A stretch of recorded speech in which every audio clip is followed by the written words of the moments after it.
Hai Sourcers, selamat datang di channel Click Source. Dan sekarang kita berada di segmen LMD Lorong Misteri Dunia Spesial Bincang Misteri. Segmen di mana kita akan berbincang misteri berdasarkan pengalaman nyata dari narasumber. Di episode perdana LMD Bincang Misteri ini, kita kedatangan narasumber yang memiliki pengalaman menyeramkan, yang konon katanya merupakan dampak dari kakeknya yang pernah menggunakan ilmu hitam. Buat yang penasaran, tonton video ini sampai habis ya.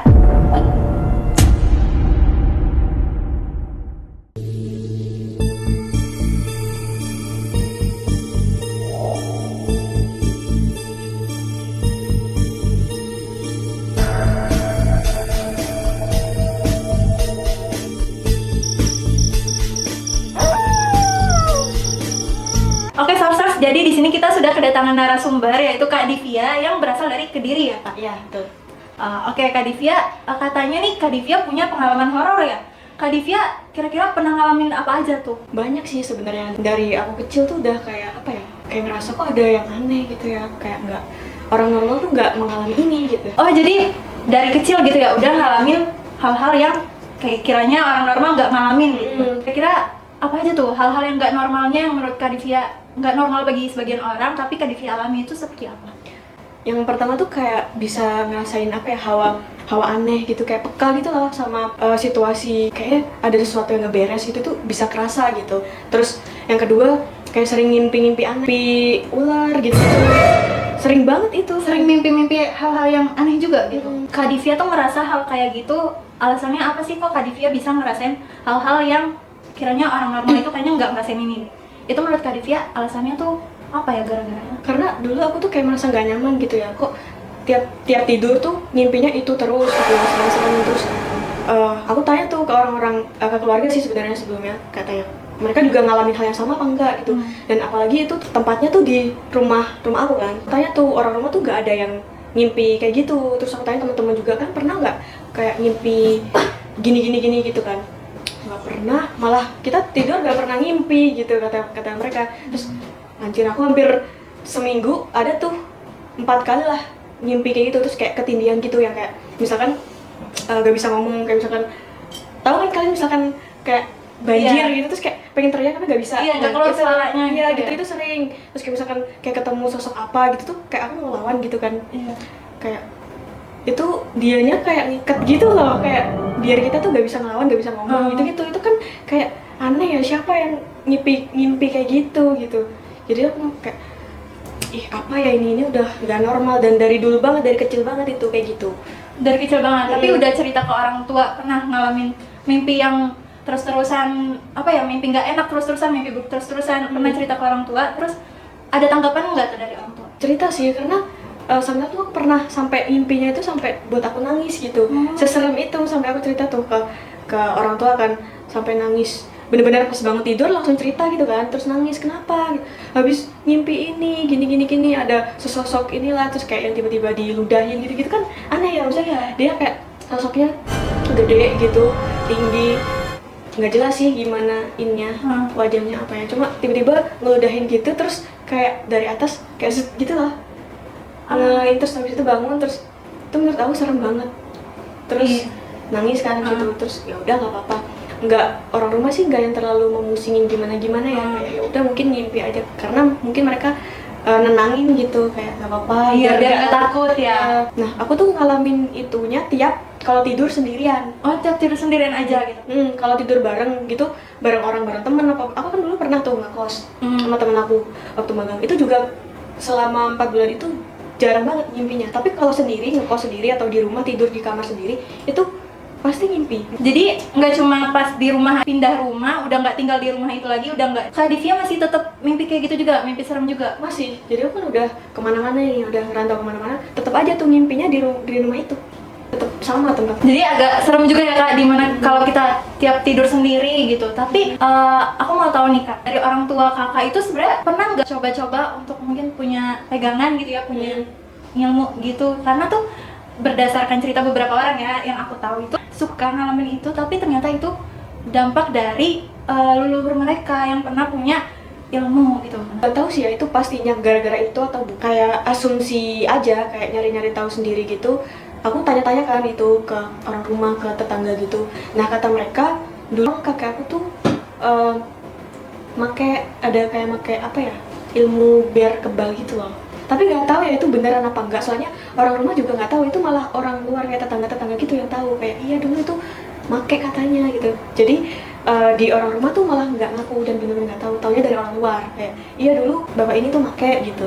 Dan dulu juga taunya gitu karena pas meninggal itu susah gitu. Pas mau meninggalnya susah gitu. Makanya tuh kayak yang menguatkan apa jangan-jangan emang beneran make ya, tapi nggak tahu pastinya gimana, cuma itu asumsi aja karena fakta-fakta di lapangan gitu. Oh, jadi keluarga nih Kak Divya tanya-tanya, tapi mereka nggak ada yang tahu atau nggak ada yang mengakui gitu ya. Tapi dari tetangga katanya pernah tahu kalau kakeknya pernah pakai ilmu. Terus yang katanya kalau meninggal susah itu kan kata orang-orang kan berarti udah fix nih make nih gitu. Terus akhirnya dipanggilin orang lah biar bisa menyopot itu dulu apa namanya pegangannya itu biar bisa meninggal gitu.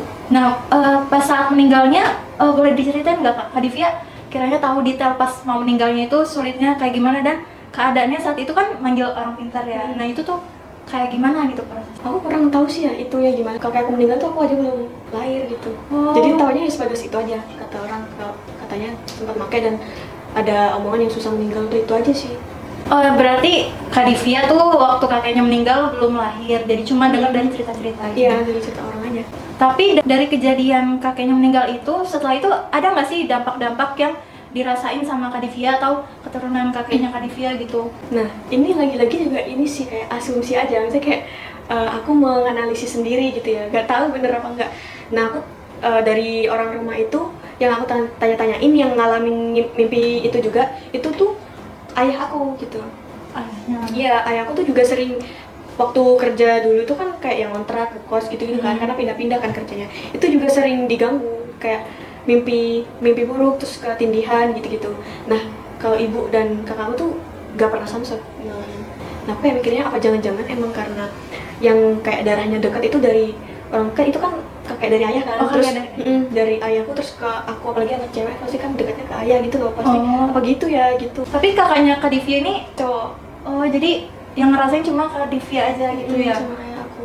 Nah, tadi kan Kak Divya bilang nih, Kak Divya sama ayahnya sering di mimpi-mimpiin serem gitu kan, bahkan sampai mimpi ular gitu kan. Nah, kalau menurut kepercayaan orang-orang nih ya katanya tuh mimpi ketemu ular itu bakalan menjadi suatu pertanda buruk. Nah, setelah Kak Divya atau ayah Kak Divya mimpi ular itu, kira-kira ada nggak sih kejadian-kejadian aneh atau kejadian-kejadian yang ibaratnya petaka gitu ya buat Kak Divya? Ini sih paling kemarin tuh terakhir pas aku ngimpi ular itu kan. Iya. Terus ngomong lah aku ke orang rumah, ini habis ngimpi ini nih di rumah ini lagi gitu, di ruangan ini gitu. Terus habis itu ibu aku tuh bilang kayak ke kakakku, coba deh bersihin rumahnya kan kosong kan. Aku kesana tuh bersihin, itu tiba-tiba padahal nggak ada bekas orang masuk juga, tapi barang-barang di situ tuh berantakan tiba-tiba, terus kayak ada guci-guci gitu jatuh, pecah di bawah gitu. Kakakku yang bersihin tuh kayak ngerasa ada yang energi gak enak juga. Cuma ini dulu kan sempat tinggal di situ kan. Kalau tinggal di rumah itu tuh sakit-sakitan terus gitu loh. Kayak gak bisa tidur sampai malam, terus batuk, terus sebenarnya kalau diperiksain itu katanya nggak apa-apa gitu loh. Oh, jadi kalau misalnya berdasarkan pemeriksaan medis gitu masih sehat-sehat aja, Ya, cuma debu gitu. pas di rumah situ kayak ngerasanya sakit gitu. Ya kayak sakit parah gitu. Tapi pas pindah nggak di rumah itu lagi udah nggak sering sakit. Oh, jadi cuma pas di rumah itu aja. Kalau Kak Divya pas di rumah itu ngerasanya kayak gimana? Nah, sakit-sakit kayak gitu juga nggak? Sering ini aja, bukan berantem sih, kayak masalah kecil. Kan aku di rumah tuh berdua ya sama ibu doang, kan kerja, terus kakakku juga udah menikah kan. Kayak ada konflik kecil tuh bisa jadi gede gitu, sering berantem aja gitu. Oh, sering emosi tiba-tiba gitu kayak, kali ya? Kayak gak enak aja gitu suasananya, bikin emosi terus itu di rumah gitu. Berarti kayaknya di rumahnya itu memang hawa panas, jadi kayak makanya. emosi gitu kan, susah dikontrol. Tapi sejauh ini Kak Divya tuh pernah nggak sih ngalamin gangguan fisik gitu? Selain kan tadi mimpi ketindihan gitu kan, tapi di nyatanya nih, di kehidupan biasanya Kak Divya tuh ngalamin nggak gangguan-gangguan yang benar-benar nyata gitu, yang fisiknya gitu terganggu? Kalau gangguan sih gak pernah ya, maksudnya yang gangguan yang merugikan. Aku malah merasanya kayak sering dapat pertanda gitu, jadi kayak apa ya, kayak peringatan gitu loh. Gue dulu malah sempet kayak agak bingung juga kenapa ya, ngimpi ada tuh tiba-tiba ada sosok wanita gitu lah.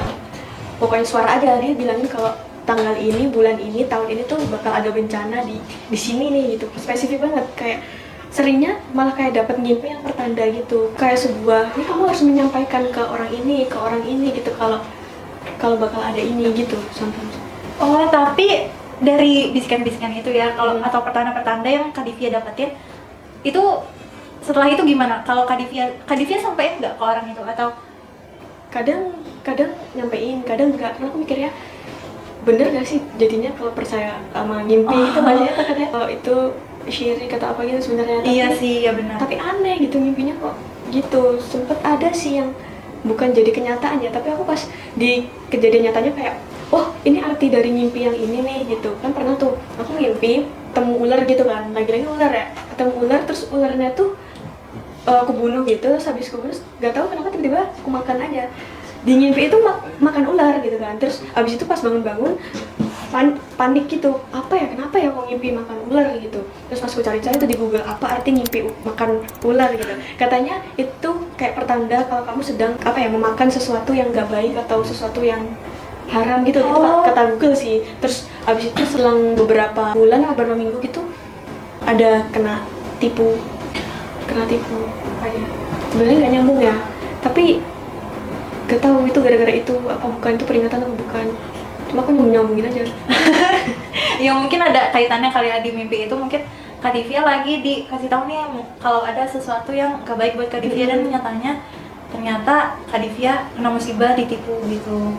Tapi berdasarkan kejadian-kejadian tadi, mimpi-mimpi tadi, Kak Divya tuh jadi ngerasa lebih peka ya sama hal-hal mistis kayak gitu nggak? Iya, merasanya ada sih beberapa mimpi tuh kan, terus aku kayak bilang gitu, aku habis tadi mimpi gini ya, mimpi ibu gini, terus aku bilangin kan, kayak hati-hati ya, gitu, kayak aku tadi habis mimpi gini, takut gitu. Terus beberapa harinya tuh ya kayak ada kejadian agak kurang enak, ada masalah aja sih di rumah gitu. Tapi untuk Kak Divyanya sendiri nih, kan ngerasa lebih peka ya sama hal mistis. Nih kita aja yang orang biasa nih ya, kadang tuh suka ngerasa di satu ruangan kayak ada hal-hal aneh, kayak misal di atas lantai gitu tuh kayak ada yang jalan atau apa gitu ya, padahal di atasnya ini udah nggak ada apa-apa, udah kayak loteng genteng biasa aja gitu, tapi kayak ngerasa kok ada yang jalan nih, apa kucing, tapi kayak bukan gitu kan. Nah Kak Divya tuh peka banget gak sama hal-hal yang kayak gitu? Iya, aku tuh sering diganggu kan, tadi aku bilang ya sering diganggu kalau aku sendiri. Nah aku dulu pernah tuh waktu awal-awal kuliah kan tinggal di rumah kakak aku kan. Nah itu aku ditinggal sendirian di rumah itu. Rumahnya 2 lantai lagi, maksudnya gede. Jadi terus aku sendirian tuh di situ ngapa-ngapain tuh kan. Sebenarnya nggak takut, kayak ya udah oke aja di rumah sendiri, senang-senang aja gitu. Pas tiba-tiba malam tuh kan jam 1-an gitu, atas tuh ada kayak suara orang jalan gitu loh. Padahal mikir kalau kucing sih nggak mungkin, karena suaranya kayak gede gitu, kayak Kayak orang napak gitu iya, ya? kayak langkah orang, padahal siapa gitu, gak ada siapa-siapa. Nah pas orang-orang tuh di rumah nggak pernah ngalamin kayak gitu, tapi pas tiap aku sendiri ada aja tuh kayak yang ngeganggu gitu. Tapi Kak Divya tuh reaksinya apa ya kalau misalnya ada ngerasa yang aneh nih, kayak tiba-tiba ada yang jalan lah, ada tapak kaki, suara tapak kaki atau apa gitu, Kak Divya tuh responnya kayak gimana sih? Aku takut sih sejujurnya. Karena ada tuh orang yang kayak itu tapi dia kayak berani gitu ya. Aku enggak, aku takut. Dan jadi selama seminggu itu pas ditinggal itu, aku tidur itu selalu habis subuh. Gak pernah tidur. Jadi begadang gitu? Iya, aku suruh temenin temenku lah kayak video call apa gitu, temenin dulu dong, gak berani tidur. Ya itu sih, terus aku kalau sendirian di rumah gak pernah matiin lampu, jadi semua ruangan nyalain semua karena takut. Oke, Kak Divya, lumayan menyeramkan ya ceritanya, karena sering dimimpiin, sering digangguin gitu, karena mungkin karena Kak Divya sendiri peka gitu, walaupun kadang emang orang-orang normal ini suka ngerasa nggak tahu parno, nggak tahu emang beneran diganggu ya, tapi emang suka ngerasa ada yang tapak kaki lah atau dibisik-bisikan gitulah. Tapi Kak Divya semoga semoga Kak Divya nggak diganggu lah, walaupun Kak Divya, karena kan Kak Divya ini peka banget ya, pasti ya apalagi malam-malam sampai nggak bisa tidur kalau gelap gitu. Oke deh kalau gitu Kak Divya makasih banyak ya udah mau datang ke LMD dan udah mau jadi narasumber di episode perdana Bincang Misteri ini. Oke Sources, segitu dulu untuk episode LMD Bincang Misteri episode perdana ini. Sejatinya memang manusia itu cuma makhluk yang lemah dan di atasnya masih ada kuasa Allah gitu kan, masih ada kuasa Tuhan. Nah, jadi semoga nih ya buat sourcers, semoga pengalaman dari Kak Divya ini bisa dijadikan pelajaran nih bagi kita semua untuk ambil positifnya aja. Kayak kalau misalnya kita mengalami gangguan dan kita takut, tapi ingat ya kita masih punya Tuhan ya. Kita juga masih punya teman kayak Kak Divya tadi, malam-malam takut nggak bisa tidur akhirnya nelfon temennya gitu. Oke deh sourcers, segitu dulu untuk episode LMD Bincang Misteri kali ini. Jangan lupa untuk subscribe channel Klik Source untuk dapetin konten-konten menarik lainnya. Dan follow juga sosial media kita yang lainnya untuk mendapatkan berita-berita terkini dan juga konten yang fresh tiap harinya. Sampai jumpa di episode Lorong Misteri Dunia selanjutnya.